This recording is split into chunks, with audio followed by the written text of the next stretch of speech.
Hi friends, welcome back to our YouTube channel. ಎಲ್ಲರೂ ಹೇಗಿದ್ದೀರಾ? ನಾನಂತೂ ಸೂಪರ್ ಆಗಿದ್ದೀನಿ. ಎಲ್ರಿಗೂ ಗುಡ್ ಮಾರ್ನಿಂಗ್. ಇದು ಬುಧವಾರದ ವ್ಲಾಗ್ ಆಗಿರುತ್ತೆ. ಯಾಕಂದರೆ ಅವತ್ತಿಂದ ವಿಡಿಯೋ ಅಪ್ಲೋಡ್ ಮಾಡೋಕ್ಕಾಗಿರಲಿಲ್ಲ, ನನಗೂ ಎಡಿಟ್ ಮಾಡೋಕ್ಕೆ ಟೈಮ್ ಸಿಕ್ಕಿರಲಿಲ್ಲ. ನಮ್ಮ ಪಾಪನ ಬರ್ತಡೇ, ಊರಿಗೆ ಹೋಗಿದ್ವಿ. ಹಾಗಾಗಿ ಅವತ್ತೆಲ್ಲ ವೀಡಿಯೋ ಮಾಡ್ಕೊಳಕ್ಕಾಗಿರಲಿಲ್ಲ. ಬುಧವಾರದ ವೀಡಿಯೋ ಎಲ್ಲ ವೀಡಿಯೋ ಮಾಡಿಕೊಂಡು ಹಾಗೆ ಇಟ್ಕೊಂಡಿದ್ದೆ ಅಷ್ಟೇ, ಎಡಿಟ್ ಮಾಡೋಕ್ಕಾಗಿರಲಿಲ್ಲ. ಅದಕ್ಕೆ ಇವತ್ತು ಎಡಿಟ್ ಮಾಡಿ ಇವತ್ತು ಅಪ್ಲೋಡ್ ಮಾಡ್ತಾಯಿದ್ದೀನಿ. ಇಷ್ಟು ದಿನ ಎಲ್ರಿಗೂ ಬೇಜಾರು ಮಾಡಿದ್ದಕ್ಕೆ ಸಾರಿ. ಅವತ್ತು ಬೆಳಗ್ಗೆ ಬೇಗನೆ ಎದ್ದು ಸ್ವಲ್ಪ ನನ್ನ ಮಗಳನ್ನ ಸ್ಕೂಲಿಗೆ ಕಳಿಸ್ಬೇಕಿತ್ತು. ಹಂಗಾಗಿ ಬೇಗನೆ ಎದ್ದು ಅವಳಿಗೋಸ್ಕರ ತಿಂಡಿ ಮಾಡ್ತಾಯಿದ್ದೆ. ಅವರೆಲ್ಲ ಎದ್ದೇಳೋದು ಲೇಟು. ನಾನು 6:30 ಅಷ್ಟರಲ್ಲಿ ಎದ್ದು ಎಲ್ಲ ತಿಂಡಿ ಬೇಗನೆ ರೆಡಿ ಮಾಡಬೇಕಿತ್ತು. ಹಂಗಾಗಿ ಬೀಟ್ರೂಟ್ ಪಲ್ಯ ಮಾಡಿ ಚಪಾತಿ ಮಾಡೋಣ ಅಂತ ಅಂದ್ಬಿಟ್ಟು ಎಲ್ಲನೂ ಮಾಡ್ತಾಯಿದ್ದೆ.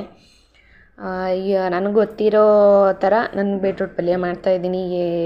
ಈರುಳ್ಳಿ, ಟೊಮೊಟೊ, ಹಸಿಮೆಣ್ಸಿನ್ಕಾಯಿ, ಕರಿಬೇವಿನ ಸೊಪ್ಪು ಎಲ್ಲನೂ ಸಣ್ಣಕ್ಕೆ ಹೆಚ್ಚಿಟ್ಕೊಂಡು ಒಂದು ಬಾಣಲಿಗೆ ಎಣ್ಣೆ, ಸಾಸಿವೆ, ಕಡಲೆಬೇಳೆ ಎಲ್ಲ ಹಾಕಿ ಈರುಳ್ಳಿ ಮೆಣಸಿನ್ಕಾಯಿ ಹಾಕಿ ಫಸ್ಟು ಚೆನ್ನಾಗಿ ಫ್ರೈ ಮಾಡಿಕೊಂಡು ಅದು ಬೆಂದಿದೆ ಅಂತ ಗೊತ್ತಾದಮೇಲೆ, ಈರುಳ್ಳಿ ಬ್ರೌನ್ ಕಲರ್ ಬಂದಮೇಲೆ ಟೊಮೊಟೊ ಹಾಕೋಬೇಕು. ಟೊಮೊಟೊನ ಹಾಕೊಂಡ್ಮೇಲೆ ಸ್ವಲ್ಪ ಒಂದು ಅರ್ಧ ಸ್ಪೂನಷ್ಟು ಉಪ್ಪು ಹಾಕ್ಕೊಂಡು ಚೆನ್ನಾಗಿ ಫ್ರೈ ಮಾಡಿ ಅದು ಟೊಮೊಟೊನೂ ಕೂಡ ಬೆಂದಾದಮೇಲೆ ಬೀಟ್ರೂಟ್ ತುರಿದಿರ್ತೀವಲ್ಲ ಅದನ್ನು ಹಾಕ್ಕೊಂಡು ಒಂದು 10 ನಿಮಿಷ ಚೆನ್ನಾಗಿ ಫ್ರೈ ಮಾಡಿದ್ಮೇಲೆ ಅದು ಹಸಿ ವಾಸನೆ ಹೋಗಬೇಕು. ಅದು ಹಸಿ ವಾಸನೆ ಹೋದ್ಮೇಲೆ ನಂತರ ಒಂದು ಲೋಟದಷ್ಟು, ಒಂದು ಚಿಕ್ಕ ಲೋಟ, ಜಾಸ್ತಿ ಅಲ್ಲ, ಒಂದು ಚಿಕ್ಕ ಲೋಟದಷ್ಟು ನೀರು ಹಾಕ್ಕೊಂಡು ಚೆನ್ನಾಗಿ ಫ್ರೈ ಮಾಡಿ, ನಮ್ಗೆ ಉಪ್ಪು ಎಷ್ಟು ಬೇಕೋ ಅಷ್ಟು ರುಚಿಗೆ ತಕ್ಕಷ್ಟು ಹಾಕ್ಕೊಂಡು ಚೆನ್ನಾಗಿ ಬೇಯಿಸ್ಕೊಂಡ್ರೆ ಬೀಟ್ರೂಟ್ ಪಲ್ಯ ರೆಡಿ ಆಗುತ್ತೆ.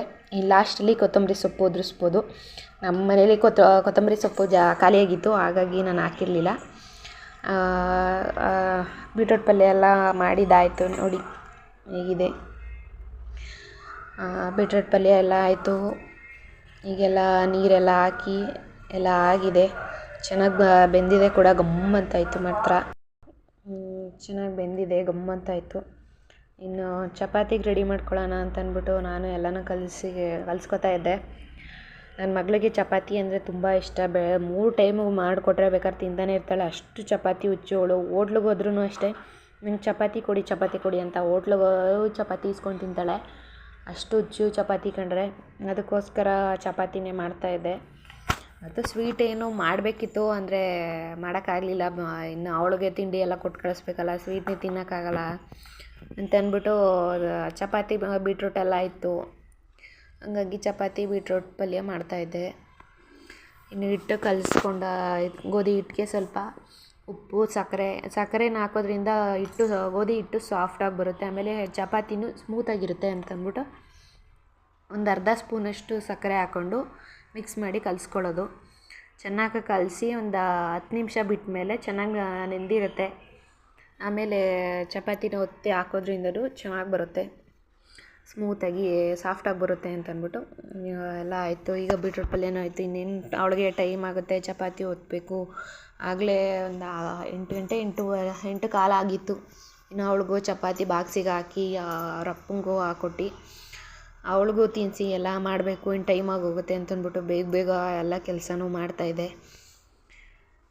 ಇನ್ನು ನಮ್ಮ ಮನೆಯವರು ಎದ್ದು ಟಿ ವಿ ನೋಡ್ತಾಯಿದ್ರು. ಅವರಿಗೂ ಟೀ, ಕಾಫಿ, ಬಿಸಿನೀರು ಅಂತೆಲ್ಲ ಹಾಕ್ಕೊಟ್ಟು ಇನ್ನು ನಾನು ಚಪಾತಿ ಒತ್ತಕ್ಕೆ ಅಂತ ಹಿಡ್ಕೊಂಡೆ. ಇನ್ನು ಅವಳು ಹೋಗಿ ಮುಖ ತೊಳ್ಕೊಬಾ ಅಂತಂದರೆ, ಅಮ್ಮ ನೀನೇ ತೊಳ್ಕೊಡ್ಬಾ ಅಂತ ಅಂದ್ಬಿಟ್ಟು ಅವಳು ನಿಂತ್ಕೊಳ್ಳೋಳು.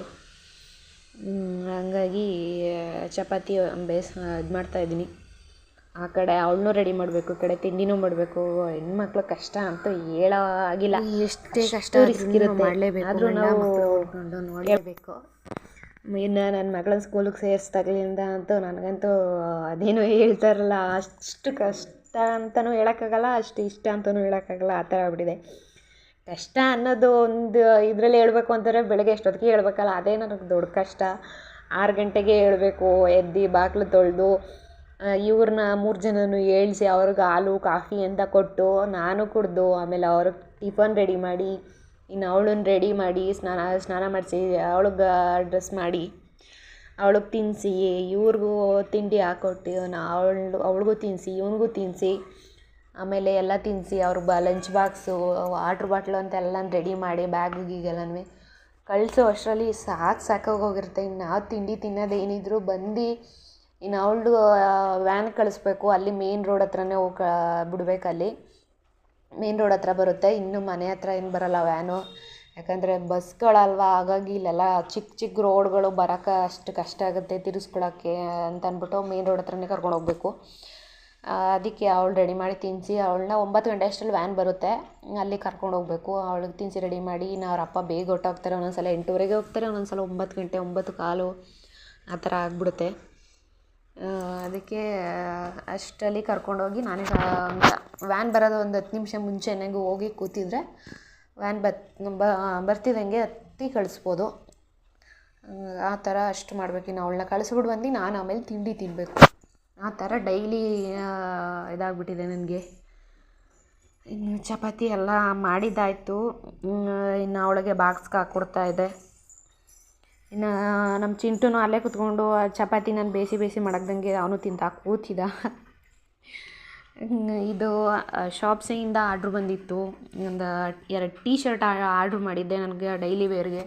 ಟೀ ಶರ್ಟ್ಗಳಿರಲಿಲ್ಲ, ಹಂಗಾಗಿ ಚೆನ್ನಾಗಿದೆಯೋ ಅಲ್ವೋ ಅಂತ ಗೊತ್ತಿರಲಿಲ್ಲ. ಒಟ್ಟಿನಲ್ಲಿ ಕಡಿಮೆಗೆ ಸಿಕ್ಕಿತು. 2 ಟೀ ಶರ್ಟಿಂದ 157.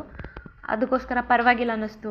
ಹೇಗಿದೆಯೋ ಏನೋ 157 ಅಲ್ವಾ, ಪರವಾಗಿಲ್ಲ ನೋಡೋದಾ ಅಂತಂದ್ಬಿಟ್ಟು ಬುಕ್ ಮಾಡಿದೆ 2.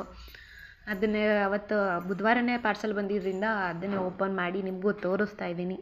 ಶಾಪ್ಸಲ್ಲಿ ನಾನು ಆರ್ಡ್ರ್ ಮಾಡಿದ್ದೆ. ಯಾವಾಗಲೂ ಮೀಶೋದಲ್ಲೇ ಯಾವುದೇ ಬಟ್ಟೆ ಆಗಲಿ ಏನೇ ಆಗಲಿ ಇಲ್ಲ ಒಂದೊಂದು ಇಷ್ಟ ಆಗಿದ್ದು ಆರ್ಡ್ರ್ ಮಾಡ್ತೀವಿ. ಮೀಶೋದಲ್ಲಿ ಪರವಾಗಿಲ್ಲ ಅಂತಲೇ ಹೇಳ್ಬೋದು, ಎಲ್ಲನೂ ಕಡಿಮೆ ರೇಟಿಗೂ ಸಿಗುತ್ತೆ. ಅಷ್ಟೇ ಕ್ವಾಲಿಟಿನೂ ಅಷ್ಟೇ ಚೆನ್ನಾಗಿ ಮೇಂಟೈನ್ ಮಾಡ್ತಾರೆ. ಆದರೆ ಶಾಪ್ಸಲ್ಲಿ ಅಷ್ಟಕ್ಕಷ್ಟೇ ಹೇಳ್ಕೊಳ್ಳೋ ಅಷ್ಟಂತೂ ಇರೋಲ್ಲ. ಎಲ್ಲೋ ಒಂದೊಂದು ಐಟಮು ಪರವಾಗಿಲ್ಲ ಅಂತ ಅನಿಸುತ್ತೆ ಅಷ್ಟೇ. ಈ ಟೀ ಶರ್ಟು ಅಷ್ಟೇ ನನಗೆ ಓಪನ್ ಮಾಡಿದ ತಕ್ಷಣ ಇದೇನು ಹೀಗಿದೆಯಲ್ಲ ಅಂತ ಅನ್ನಿಸ್ತು. ಆದರೆ ವೇರ್ ಮಾಡಿ ನೋಡಿದಾಗಲೇ ನನಗೂ ಕಂಫರ್ಟಬಲ್ ಆಗಿದೆ, ಚೆನ್ನಾಗಿದೆ, ಪರವಾಗಿಲ್ಲ ಅಂತ ಅನಿಸಿದ್ದು.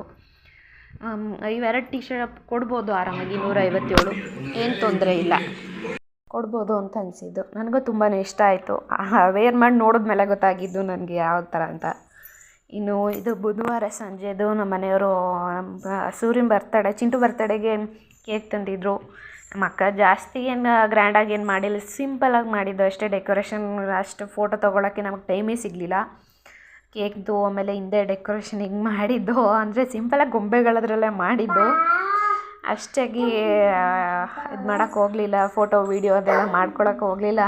ಯಾಕಂದರೆ ಆಗಲೇ ಟೈಮ್ ಆಗೈತಿ, ಇನ್ನು ಅವ್ರು ಕೇಕ್ ತರ್ತಾರೆ ಅನ್ನೋದು ಗ್ಯಾರಂಟಿ ಇರಲಿಲ್ಲ. ನಮಗೂ ಸ್ವಲ್ಪ ಪ್ರಾಬ್ಲಮ್ ಇದ್ದಿದ್ದರಿಂದ ಹಂಗಾಗಿ ನಾನು ಏನೂ ಡೆಕೋರೇಷನ್ ಮಾಡಿಲ್ಲ. ಅವ್ರು ಕೇಕ್ ತಂದಮೇಲೇ ಎಲ್ಲನೂ ರೆಡಿ ಮಾಡಿದ್ದು ನಾನು.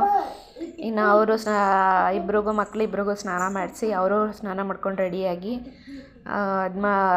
ಎಲ್ಲ ರೆಡಿ ಮಾಡ್ತಿದ್ರು. ನಾನು ಹಿಂದೆ ಗೊಂಬೆ ಎಲ್ಲ ಮಡ್ಗಿ ಲೈಟಿಂಗ್ಸ್ ಹಾಕಿ ಟೇಬಲೆಲ್ಲ ಕೇಕ್ ಇಟ್ಟು ಗೊಂಬೆಗಳಿಂದ ಡೆಕೋರೇಷನ್ ಮಾಡಿಬಿಟ್ಟು ಇನ್ನು ಅಕ್ಕಪಕ್ಕದ ಮನೆಯವರಷ್ಟೇ ಕರೆದಿದ್ದು. ಇನ್ನು ನಮ್ಮ ಮಮ್ಮಿ ಅಪ್ಪಾಜಿ ಅವರು ಇಲ್ಲಿಗೆ ಬನ್ನಿ ಇಲ್ಲೇ ಮಾಡೋದ ಅಂತ ಅವರು ಕರೀತಿದ್ರು. ಅಂದರೆ ನಮಗೆ ನೈಟ್ ಹೋಗಿ ತಿರ್ಗಾ ಬೆಳಗ್ಗೆ ಮತ್ತೆ ಎಷ್ಟೊತ್ತಿಗೆ ಬರಬೇಕು, ಅದರಿಂದ ಬೇಡ ಅಪ್ಪಾಜಿ, ಈಗ ಹಬ್ಬ ಮುಗಿಸ್ಕೊ ಬಂದಿರೋದು, ಈಗೆಲ್ಲ ಬರೋದಕ್ಕಾಗಲ್ಲ, ಬೇಡ ಬಿಡು,